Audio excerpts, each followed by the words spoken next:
नमस्कार, स्वागत आहे तुम्हा सर्वांचं आपल्या यूट्यूब चॅनलवरती। संजय गांधी निराधार अनुदान योजनेतील सर्व लाभार्थ्यांचं महाराष्ट्रातील प्रत्येक लाभार्थ्यांसाठी अत्यंत महत्त्वाची अपडेट। सामाजिक न्याय विशेष सहाय्य विभाग आणि दिव्यांग सक्षमीकरण विभाग या दोन्ही विभागांच्या माध्यमातून लाभार्थ्यांसाठी आलेली आहे सगळ्यात मोठी अपडेट।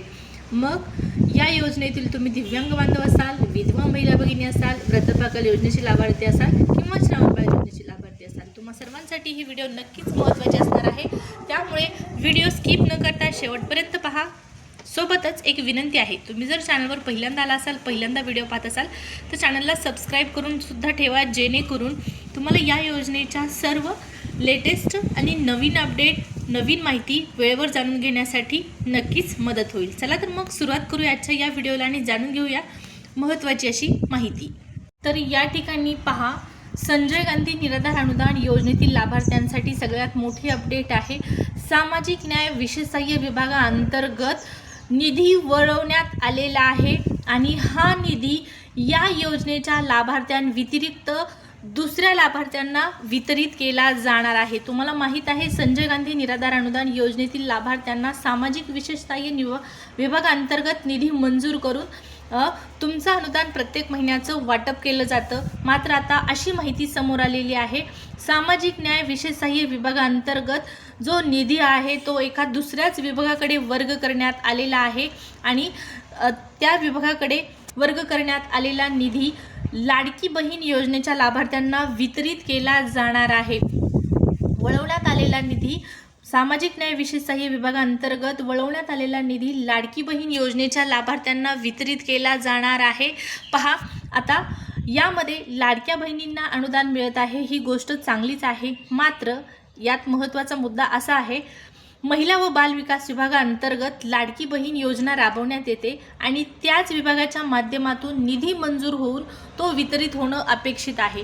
या ठिकाणी सामाजिक न्याय विशेष सहाय्य विभागाअंतर्गत जो निधी वळवण्यात आलेला आहे लाडकी बहीण योजनेच्या लाभार्थ्यांना, मग हा निधी नेमका कोणाचा आहे हा मोठा प्रश्न आहे। कारण बऱ्याच महिन्यांपासून संजय गांधी निराधार अनुदान योजनेतील लाभार्थ्यांना या ठिकाणी वेळेवर अनुदान जमा होत नाही आणि त्यामध्येही बऱ्याच लाभार्थ्यांना अनुदान मिळत नाही। मग ज्यांचं अनुदान बाकी आहे जमा होण्याचं, तो निधी नेमका जातो कुठं?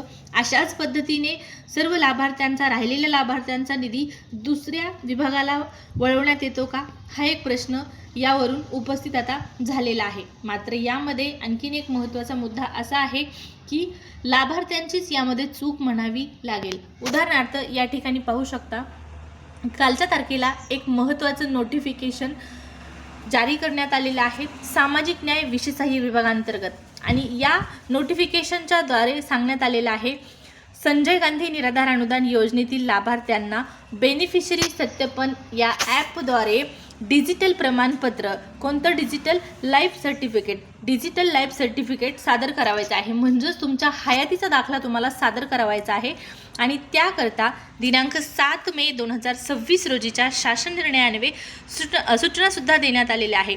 मात्र संजय गांधी निराधार योजनेतील लाभार्थ्यांची या ठिकाणी 38,26,663 एवढ्या लाभार्थ्यांपैकी फक्त किती, तर या ठिकाणी पाहू शकता 13,26,016 इतक्याच लाभार्थ्यांनी हे प्रमाणपत्र सादर केलेलं आहे। म्हणजे निम्म्यापेक्षा जास्त लाभार्थी अद्यापही या प्रणालीपासून किंवा हे हयात प्रमाणपत्र दाखल करावायचे बाकी आहेत। 25,000 लाभार्थी 25,647 लाभार्थ्यांनी अद्यापर्यंत हे प्रमाणपत्र सादर केलेले नाही। ही आकडेवारी सामाजिक न्याय विशेष सहाय्य विभागाअंतर्गत जारी केलेली आहे आणि ही नक्कीच सर्व लाभार्थ्यांसाठी धक्कादायक अशा स्वरूपाची ही आकडेवारी असणार आहे। यामध्ये आता लाभार्थ्यांची चूक म्हणायला हरकत नाही, कारण तुम्ही जर वेळेवर तुमची कागदपत्र, तुमचे डॉक्युमेंट सादर करत नसाल तर साहजिकच आहे तुम्हाला या योजनेचा लाभ दिला जाणार नाही आणि तुमचा जो शिल्लक निधी आहे तो एखाद्या दुसऱ्या विभागाला वळवण्यात येईल आणि त्या विभागातील लाभार्थ्यांना तो वर्ग करण्यात येईल। आता त्यामुळे काय करायचं आहे की तुम्हाला शासनाकडून येणाऱ्या प्रत्येक अपडेटची माहिती असणं सुद्धा गरजेचं आहे। डिजिटल लाईफ म्हणजेच काय, डिजिटल लाईफ सर्टिफिकेट हयातीचा तो दाखला आहे तो सादर करावायचा आहे. यावर्षीपासून ऑनलाईन पद्धतीने तो तुम्हाला करता येणार आहे. मात्र जर ऑनलाईन करता येत नसेल तर तुम्हाला पूर्वीप्रमाणे ज्या पद्धतीने तुम्ही करत होता त्या पद्धतीने सुद्धा करण्यासाठी सुविधा उपलब्ध करून दिलेली आहे. परंतु या ठिकाणी सरकारला एकच महत्त्वाचा मुद्दा मांडायचा आहे आणि तो म्हणजे हयात प्रमाणपत्र सादर करणं बंधनकारक आहे लाभार्थ्यांना या योजनेचा लाभ मिळण्यासाठी. स्पष्टपणे सूचनासुद्धा देण्यात आलेल्या आहेत आणि त्या सूचना अशा आहेत, जर तुम्ही हा दाखला सादर केला नाही तर सरळ सरळ तुम्हाला योजनेचा लाभ तर दिला जाणार नाही, मात्र तुम्हाला योजनेमधून सुद्धा बाद करण्यात येणार आहे. आता ही वारंवार सांगण्याची का गरज पडत आहे हेही लक्षात घेणं गरजेचं आहे. प्रशासनाकडून सुद्धा वेळोवेळी सूचना जारी करण्यात येत आहेत. तुम्हाला सांगण्यात येत आहे की हयातीचा दाखला वेळेवर सादर करा. आत्ता तर कालच्या तारखेला जे नोटिफिकेशन जारी करण्यात आलेलं आहे सामाजिक न्याय विशेष सहाय्य विभागांतर्गत, त्यामध्ये धक्कादायक स्वरूपाची आकडेवारी समोर आलेली आहे आणि तुमच्यासमोर ती मी मांडत आहे. 38,26,663 लाभार्थ्यांपैकी फक्त 13,26,016 लाभार्थ्यांनी हे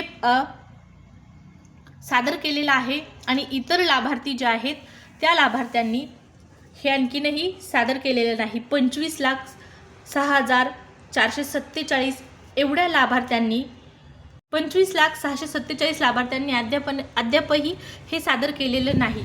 सांगण्याचं तात्पर्य एवढंच आहे की लवकरात लवकर तुम्ही हा दाखला सादर करा, नाहीतर ज्या पद्धतीने या अगोदर या योजनेतील लाभार्थ्यांसाठीचा जो निधी होता, जो शिल्लक निधी म्हणता येईल, कारण लाभार्थी त्यासाठी पात्र नाहीत म्हणून तो निधी बाकी असेल आणि तो निधी इतर विभागाला वळवण्यात आलेला असेल, यामध्ये चुकीचंही काहीही असणार नाही. जर तुमची प्रोसेस ओके असेल, तुम्ही योजनेमध्ये असाल आणि तुम्हाला योजनेचा लाभ न देता जर तो इतर विभागाला वर्ग करण्यात आला, वळवण्यात आला, तर हे मात्र चुकीचं आहे. मात्र तुम्ही या योजनेसाठी वेळोवेळी डॉक्युमेंट सादर केले नाहीत, सरकारकडून येणाऱ्या सूचनांचं पालन केलं नाही, तर साहजिकचपणे तुम्हाला योजनेतून बाद करण्यात येईल. यामध्ये काही शंका नसणार. तर लवकरात लवकर हा हयातीचा दाखला सादर करा. आता ऑगस्ट हप्ता वितरणाची प्रक्रिया सुरू होण्यासाठी अगदी काही दिवस बाकी आहेत असं म्हणायला हरकत नाही. मागच्या 2-3 महिन्यांपासून लवकर वितरण होत आहे आणि त्या नियमानुसार साधारणपणे 25 तारखेपासून ते 30 तारखेच्या आतमध्ये शासन निर्णय निर्गमित होणं अपेक्षित आहे आणि लवकरच हे वितरण सुरू होईल अशी आपण अपेक्षा करूया. त्या अगोदर हयातीचा दाखला पुन्हा एकदा सांगते, काढून घ्या, तो सादर करा, अन्यथा तुम्हाला योजनेतून बाद करण्यात येईल.